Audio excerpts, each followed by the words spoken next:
Good morning, friends. This is Indra Singh Tomar, your friend and teacher. Today I am going to start my class. This is recorded class and I am sharing this on our YouTube channel. The first thing comes to us when we study English grammar or English language. Parts of speech.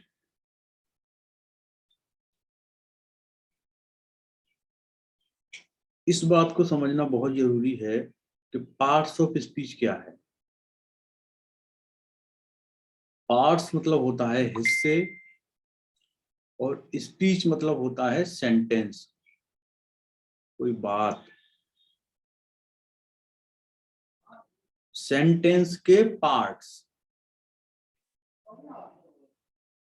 तो जैसा कि हमें पता है कि कोई sentence जो है शब्दों से मिलकर बनता है, तो जो शब्द हैं वही पार्ट्स ऑफ स्पीच हैं। तो असल समस्या यह है कि जिस प्रकार से हम कोई मकान बनाने जाते हैं, कोई मशीन बनाने जाते हैं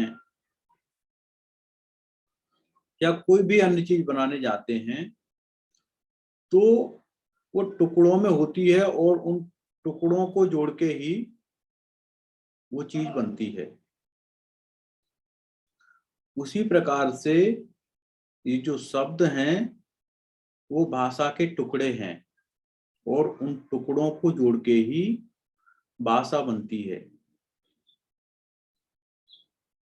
जैसे आपको कोई एक मकान बनाना है तो उसको बनाने के लिए ईंट चाहिए, गारा चाहिए, रेत चाहिए, सीमेंट चाहिए, लोहा चाहिए और भी बहुत सारी चीजें। तो यदि आपको कोई मकान का कारीगर बनना है तो सबसे पहले ये आना चाहिए कि किस पार्ट का क्या नाम है। जैसे आपको बाइक मैकेनिक ही बनना है, बाइक मैकेनिक बनने के लिए सबसे पहली ये शर्त है कि बाइक में जो भी पार्ट्स लगते हैं उन पार्ट्स का आपको नाम पता होना चाहिए। जब नाम पता होगा तभी आप उनका यूज कर पाएंगे,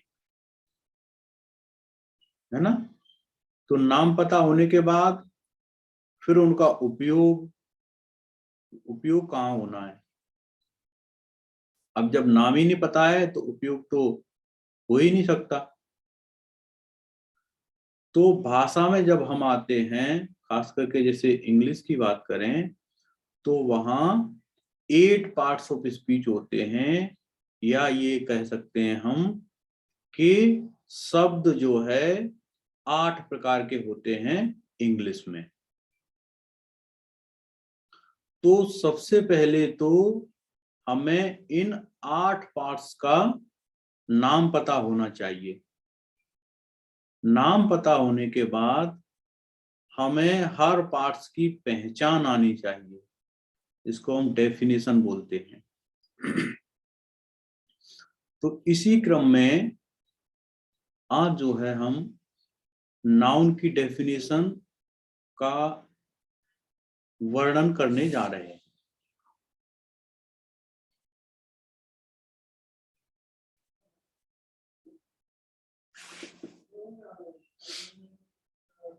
नाउन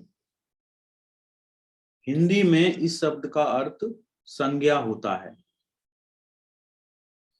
इंग्लिश में रेन एंड मार्टिन में इसकी जो परिभाषा दी गई है वो है, a noun is a word used as the name of a person, place और थिंग। अब देखो, अपने पास 8 प्रकार के जो शब्द हैं उन्हीं में से नाउन भी एक शब्द है। तो सबसे पहले जो हमारी परिभाषा शुरू हो रही है वो है a noun is a word. Noun एक शब्द है, यूज्ड, जो कि प्रयोग किया जाता है, as the name of a person, किसी व्यक्ति के नाम की तरह है, प्लेस के नाम की तरह, या थिंग के नाम की तरह। तो ये परिभाषा देखने में तो बहुत छोटी लग रही है, लेकिन अमूमन लोगों को इस परिभाषा को डिफाइन करना नहीं आता है। जैसे नेम ऑफ ए पर्सन में क्या क्या आता है? धरती पर जितने भी पर्सन हैं, व्यक्ति हैं, उन हर पर्सन का कुछ ना कुछ नाम होगा, चाहे वो जिंदा हैं अभी, या पास्ट में कभी रहे हैं, या फ्यूचर में कभी रहेंगे। अब तो लोगों ने यहां तक प्रचलन में कर लिया है कि यदि हमारे लड़की होती है तो उसका ये नाम रखेंगे, और लड़का होता है तो ये नाम रखेंगे। कोई भी व्यक्ति है कहीं पर भी, है ना, पूरी दुनिया में, ब्रह्मांड में, उसका कुछ ना कुछ नाम जरूर होगा, भले ही हम जानते हों या न जानते हों। कोई व्यक्ति गूंगा है तो भले ही उसका कुछ नाम ना रखा हो, उसको हम गूंगा के नाम से ही पुकारते हैं, है ना। तो भले ही कहीं पर भी है, उसका कुछ ना कुछ नाम जरूर होगा। तो सभी व्यक्ति हैं, उनके कुछ ना कुछ नाम जरूर होंगे, तो सभी व्यक्तियों के नाम नाउन है। अब आती है प्लेस की बात। प्लेस मतलब स्थान, है ना। खास करके हम धरती की ही बात करें, क्योंकि अन्य जगह पे तो अभी कोई पहुंचा भी नहीं है, ना कोई कहीं रह रहा है, धरती पर ही। स्थान, तो धरती इतनी लंबी चौड़ी है, धरती के हर जगह का कुछ न कुछ लोगों ने नाम रख रखा है। जैसे मैं बैठा हूं तो अपने रूम में बैठा हूं, इस जगह का नाम रूम रख दिया है। थोड़ा और बड़े में देखेंगे तो इसका नाम मकान रख दिया है, और आगे चले तो इसका नाम रोड रख दिया है, थोड़ा और आगे चले तो किसी का नाम खेत रख दिया है, और आगे चले पानी बह रहा था तो उसका नाम नदी रख दिया है, और आगे चले तो कहीं ज्यादा पानी भरा था उसका नाम तालाब रख दिया है, और चले तो किसी का नाम समुद्र रख दिया है, किसी का नाम महासागर रख दिया है। कहीं ऊंची ऊंची चोटी तो किसी का नाम हिमालय रख दिया है, किसी का पामीर का पठार रख दिया है, कोई आल्पस रख दिया है ना। बहुत बड़ा जंगल था, उसका कोई एक नाम रख दिया है, खूनों का जंगल, सहारा मरुस्थल। तो हर जगह का मतलब धरती के हर टुकड़े का लोगों ने कुछ ना कुछ नाम रख रखा है। तो कहीं पे भी किसी स्थान का नाम आता है, वो जो है नाउन ही होगा। तो इस बात से ये सिद्ध हुआ कि सब लोगों के नाम नाउन हैं, सब स्थानों के नाम नाउन हैं। तीसरी बात आती है थिंग की। थिंग की परिभाषा इन दोनों से बड़ी है। थिंग में वो सभी चीजें आती हैं। The word thing includes all the objects. Thing में वो सभी चीजें आती हैं दैट वी कैन हियर, जिनको हम सुन सकें,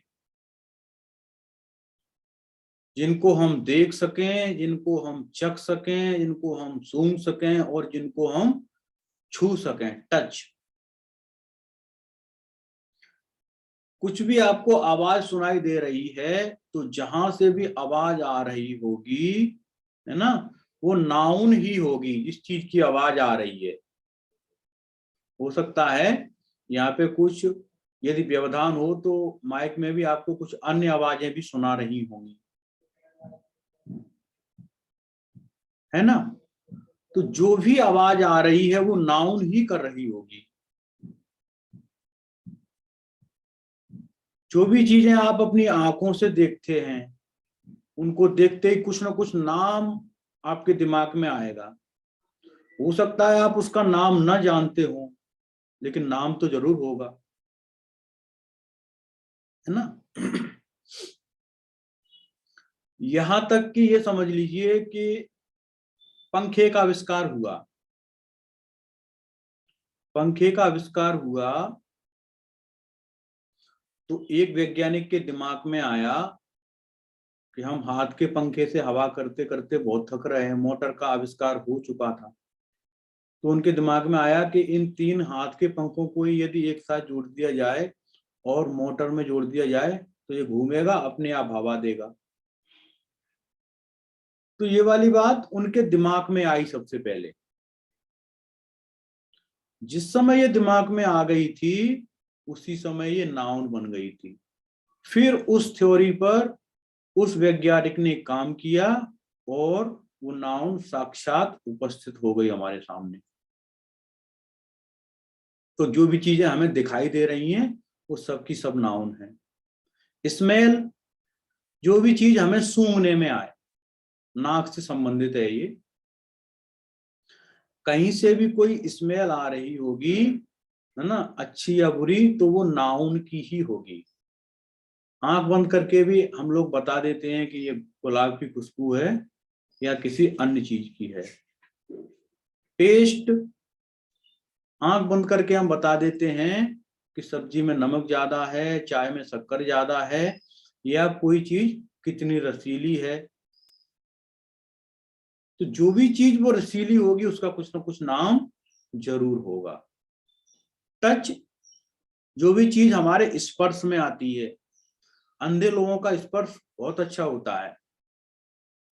आंख बंद करके क्या उनको दिखाई नहीं देता है, केवल छू के ही ये बता देते हैं कि जो है ये 50 का नोट है कि 10 का नोट है कि कितने का नोट है ना।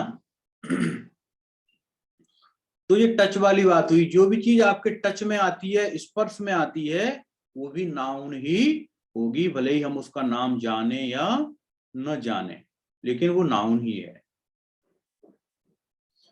इसमें दूसरा पॉइंट है, the word thing includes all the objects that we can think of.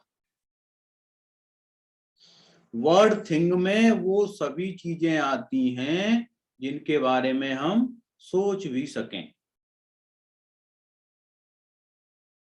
जैसे मैंने पंखे का उदाहरण दिया था, तो वो वैज्ञानिक बैठा बैठा पहले सोच ही रहा था कि पंखे जैसी कोई चीज बन सकती है। जिस समय उसने सोचा ना, उसी समय वो नाउन बन गई और फिर उसने उस थ्योरी पे काम किया तो वो जाकर के साक्षात उपस्थित हो गई। तो ये दोस्तों जो है नाउन की परिभाषा है ना। एक शब्द में यदि हम कहें तो जो भी चीजें आपको दिख रही हैं, सुनाई दे रही हैं, आपके सामने हैं, जिनका भी आपके दिमाग में कुछ ना कुछ नाम आता है, जिनके बारे में आप सोच पाते हैं, तो जो सोचने वाली चीज है वही नाउन होगी। आज के लिए इतना ही, है ना। ये मेरे चैनल को आप लोग सब्सक्राइब करें, जिससे कि आगे आने वाली वीडियो हैं उनकी आपको नोटिफिकेशन मिलती रहे। और जो है मेरे चैनल को लाइक करें, सब्सक्राइब करें और इस वीडियो को अपने दोस्तों में भी शेयर करें। इस तरीके की परिभाषा शायद ही आपने कभी पढ़ी होगी नाउन की। धन्यवाद।